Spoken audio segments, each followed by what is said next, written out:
Hey guys, me again, Orc what is? And where I last left off, let's see, checking. Where I last left off, well, Deku and them pretty much stopped the Scion sisters from trying to use the sundial, I believe. And now Valkaur is assaulting the city. Originally, he was gonna attack the Leviathan to take it from Emperor Callus. He failed, however, in the end because Callus called upon the Guardian, or the Guardians, to stop the Cabal. Now, the Valkaur had managed to unify the entire Red Legion, if not most of it, behind them to take the Leviathan. They grabbed the rest of their ships that they had and threw themselves at it. They're trying to take it over, but again, like I said, the Leviathan was protected by the Guardians. So, following this, Deku City is protected and the troops were on standby. If not, as I said, Deku had let them take somewhat of a rest, but he still had quite a few at the ready. And when the order came, the defenses were manned almost instantly, aside from a few things here and there. The civilian population, you call it, was rushed into underground bunkers that were fortified, that even Deku's Panthers, if they were thrown against it, would have a difficult time breaking through. So if all else fails, Deku knows the civilian populace would be safe because as he sends out a call for aid, for the city to come and help them. Anybody who'd be willing to come and help them. As well, of course, Nana Shimura and a few other guardians and such come running. If I remember, Saint 14. If I remember, he came and saw Deku, but I had it skipped a little bit forward.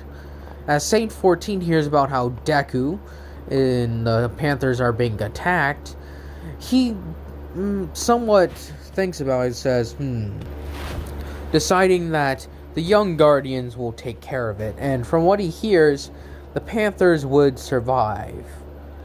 But as Deku's waiting for aid, they get confirmation that the House of the Rising Sun is sending forces their way to come and help them. But then they also state a little bit later how that their transports and such are being hampered by Red Legion forces. As Deku thinks about it and says, Kaor came for one reason and one reason alone, to take Deku's head as vengeance. So Deku would give him it. As Deku pretty much challenges Valkaor, or I'll just call him the Kaor now. Sorry if you guys hear me, but for some reason, my nose is stuffed for an unknown reason. It's stupid, really. But as Deku challenges him, Valkaor says no, stating that he isn't foolish enough to take on the one that killed Gaul all by himself. Their forces will smash and kill one another, as the Cabal in this are more ferocious than they ever thought.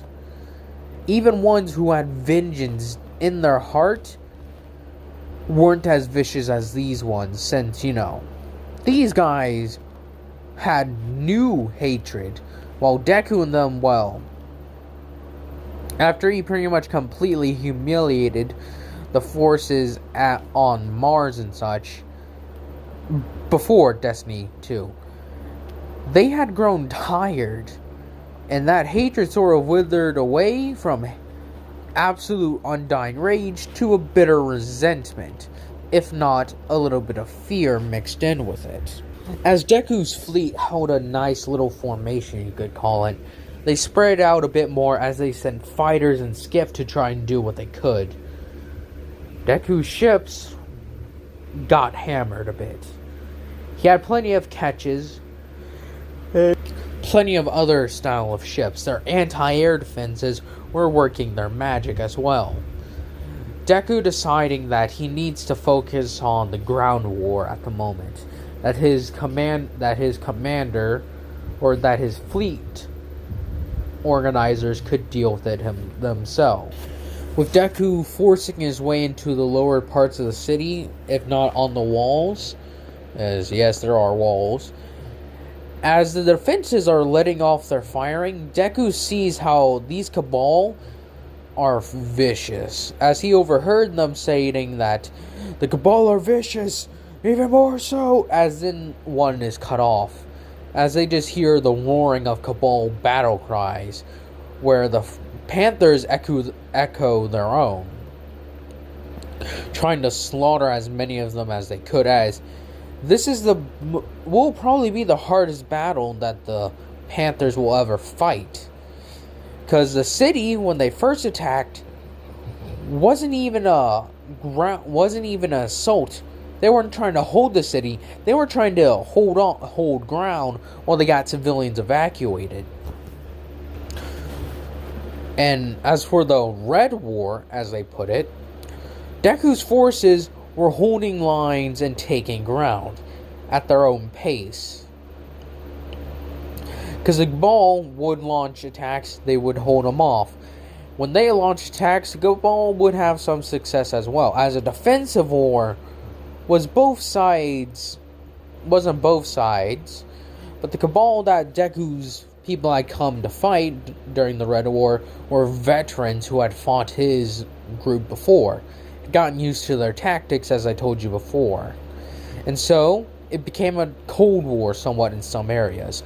They wouldn't really fight directly. Sometimes they would use interference with lines, taking down ships, stuff like that. This, however, was close quarters, bloody, and brutal combat, where Fallen were killing just as many Cabal as Cabal were killing them.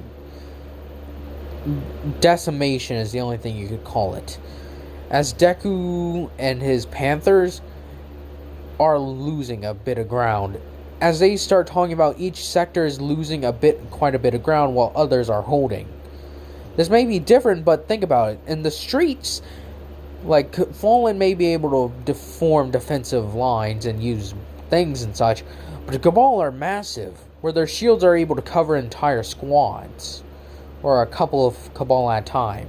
So with strong phalanxes pushing deep into the city, they use the rooftops to drop bombs on their head. And Deku can't have Dabi and such utilize their most powerful explosives just because the sheer collateral it would cause. So they unleash the frames, heavy frames, anything they can really muster. As for the sky battle, well, the tale is just the same. Fallen dropping onto Cabal ships, destroying major parts, while the Cabal launch those balls they launch them directly into ketches or even skiffs, as each side is intending to kill completely. Deku's forces deciding to fall back in some areas. Deku tries to figure out, because once he kills Kaor, he knows he would be able to win. As across the system, a figure on the top of a Goliath, a Leviathan of a ship, wonders, deciding that this is interesting and worth his attention, even if it's only for a short while. Citing how he thought out of all the targets the Red Legion would pick, that was one of them, but not the highest on the list. He thought other parts of the system that were held by Guardians, they would come. He never thought that they would attack his ship of all things either. And he was right. They decided to go with an easier target, as he would put it. As he gestured to one of the many people around him, he states that this has proven Interesting. Keep an eye on them even more now, as this one being who was once labeled an emperor, now in exile, as you probably know, it's Callus, stating how he would come to watch the Panther's progress, and saying that the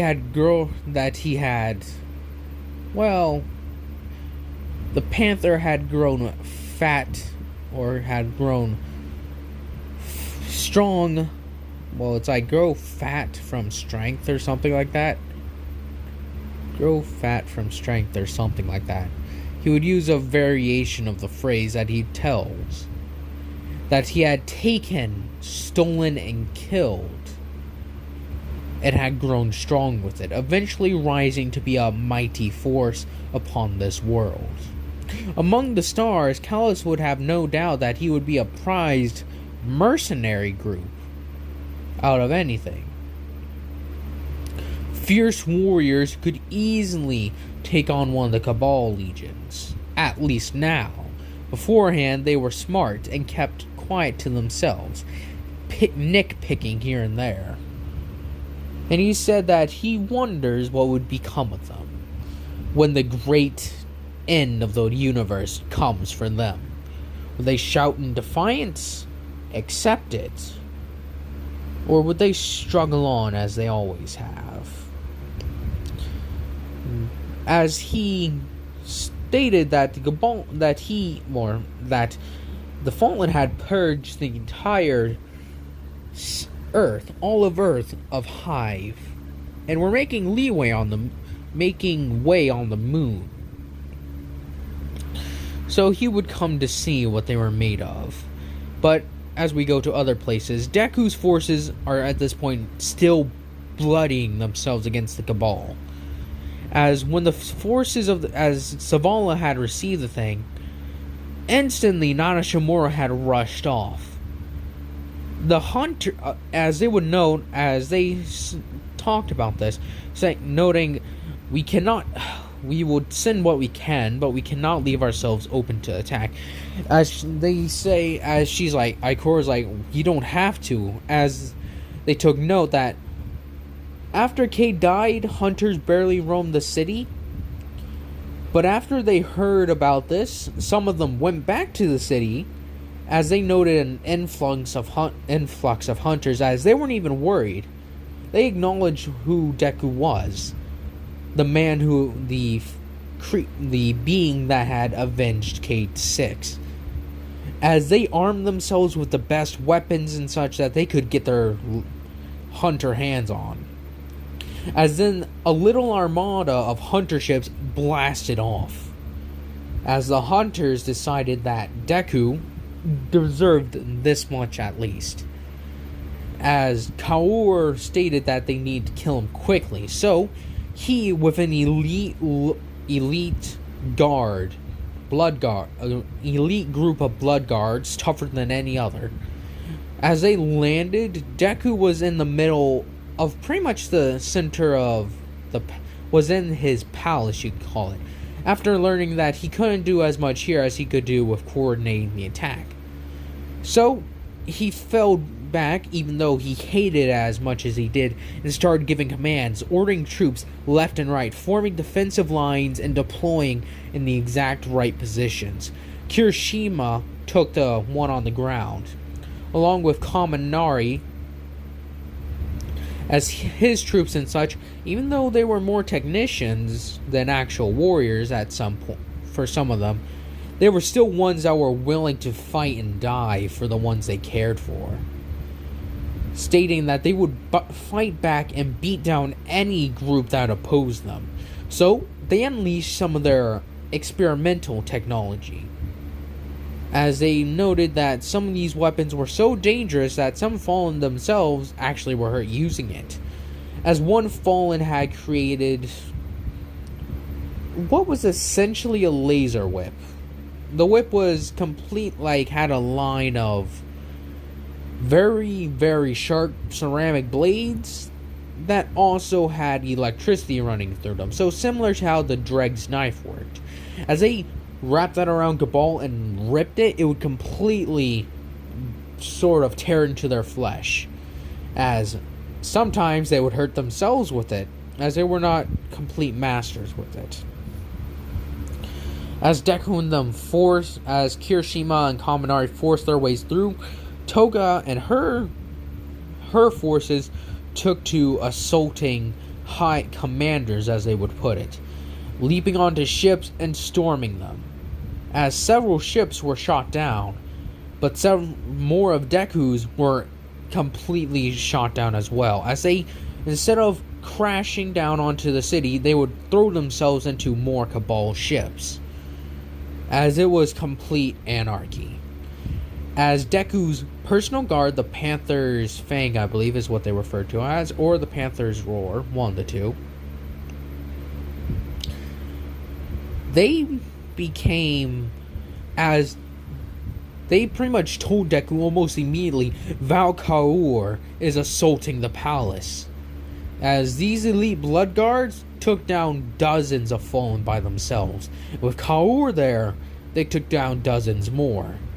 Deku, deciding that he had to make a stand, rushed out to meet him, leaving the command to one of his other commanders.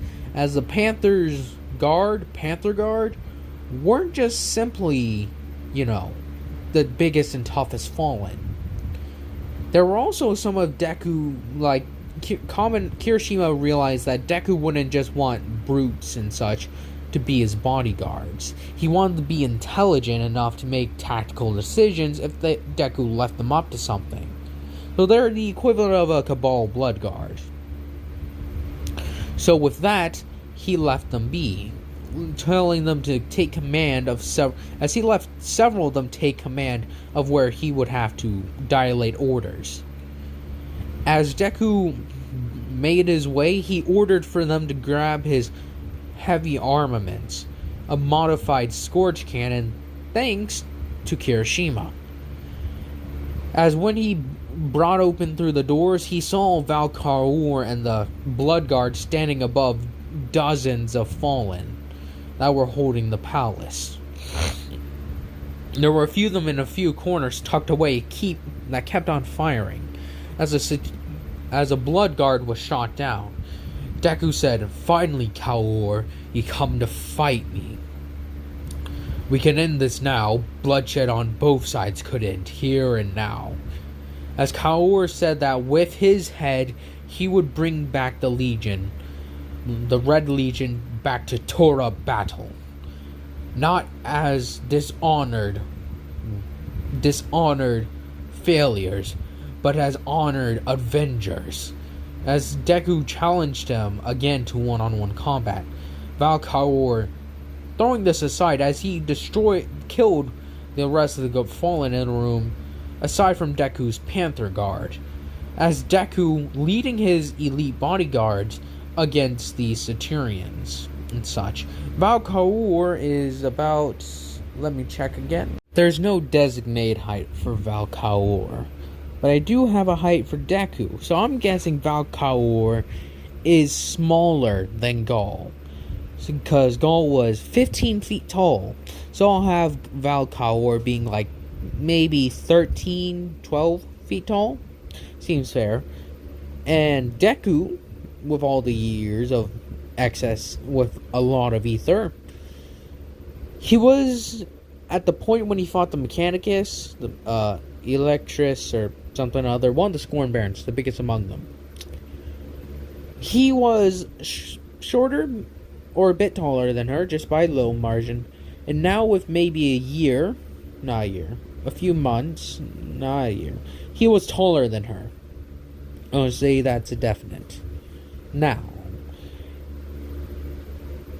he's around 19 feet tall. Let's go with 18 and a half feet tall.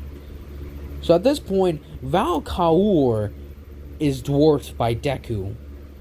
But Valkaor, pound for pound, is much stronger. So Deku and Valkaor never engage in a melee fight. Deku always keeps it to his advantage, which quickly learns they are fairly even when it comes to it, stating that Valkaor's special weapon, which is like a magma thrower, is pretty evenly matched against his Scorch Cannon. His modified Scorch Cannon, which is made to be bigger and stronger. Deku deciding that this isn't good, so he pushes to kill the Blood Guard. But then he also notices that Valkaor starts then focusing on his Panther Guard, stating that Valkaor is a dangerous foe, stating that he isn't dumb or weak, he is smart and will take advantage of a situation. So Deku, realizing this, throws his overload to Scorch Cannon as it explodes right in Valkaor's face, as it disorientates him long enough for Deku to leap onto him and snatch the gun out of his hand. As he tries to use his size and his strength, it is considerable, to overpower him, as he starts getting reports saying that Guardians have arrived, as they talk about how they're helping Fallen in the street, as he notes that it's mainly a bunch of hunters, as they, on the Cabal's channel, it's like, there's so many hunters, they're using Golden Gun, they're using anything, help us. Not just joking. The Cabal are, at the moment, being overwhelmed by this influx of hunters, stating that they are overwhelmed, and that they are falling back, stating that Valkaor needs to finish killing Deku. As Valkaor and the Blood Guard are earning their name, the Blood Guard, as they kill some of Deku's Panther Guard, but the Panther Guard in turn kills them.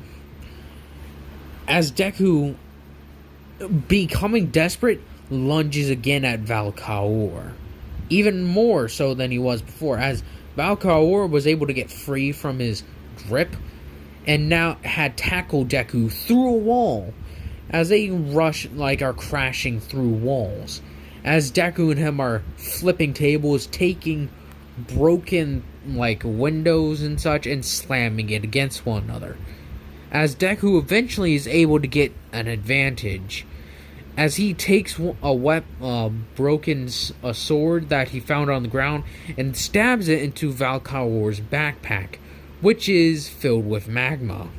As it begins to spurt out magma, or whatever they use, he tosses it aside, seeing that it's about to explode, as it does, covering a wide area.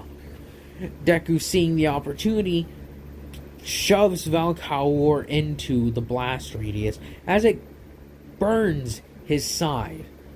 Valkaor deciding that he can't. Eventually, Deku and him are gonna die, killing each other. As in, the Panther Guard are relieved when a group of Fallen that were in the after finishing off the final assault turn to the inside doors as they help the Panther Guard kill the rest of the Blood Guard.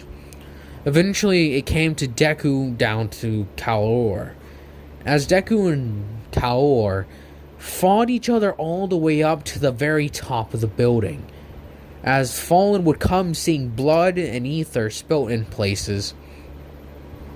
As eventually Deku and Valkaor, like I said, stood atop of the palace over a lookout, as Deku and him are just beating on each other.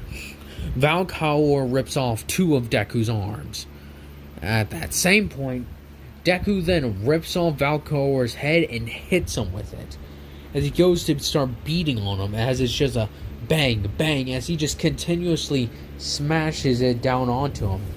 As Valkaor looks up at Deku and spits, saying, "The rest of the legions would never rest.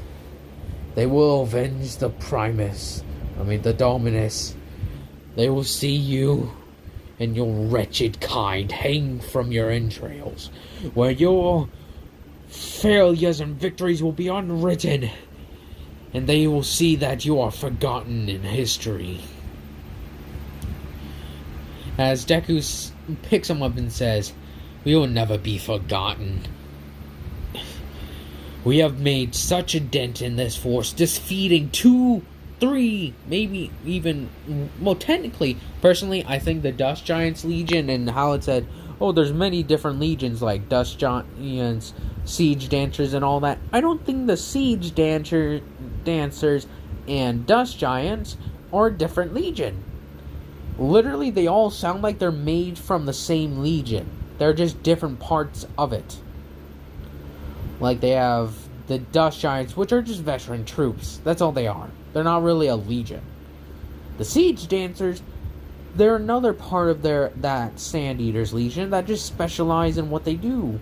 They don't sound like they're part of a different legion. Unlike the Skyburners, who actually do sound like an entirely different legion. I digress. My phone's probably going to die soon. But Deku and the forces slowly but surely push out the Cabal, as the Fallen are crippled, battered, and quite possibly ruined for some. But they understand one thing. They had carved out a minute victory, as there's Cabal wreckage littering their isle all across their land. Recognizing this, they take the opportunity. As Kaminari, as he overlooks the battlefield, sees what becomes of it.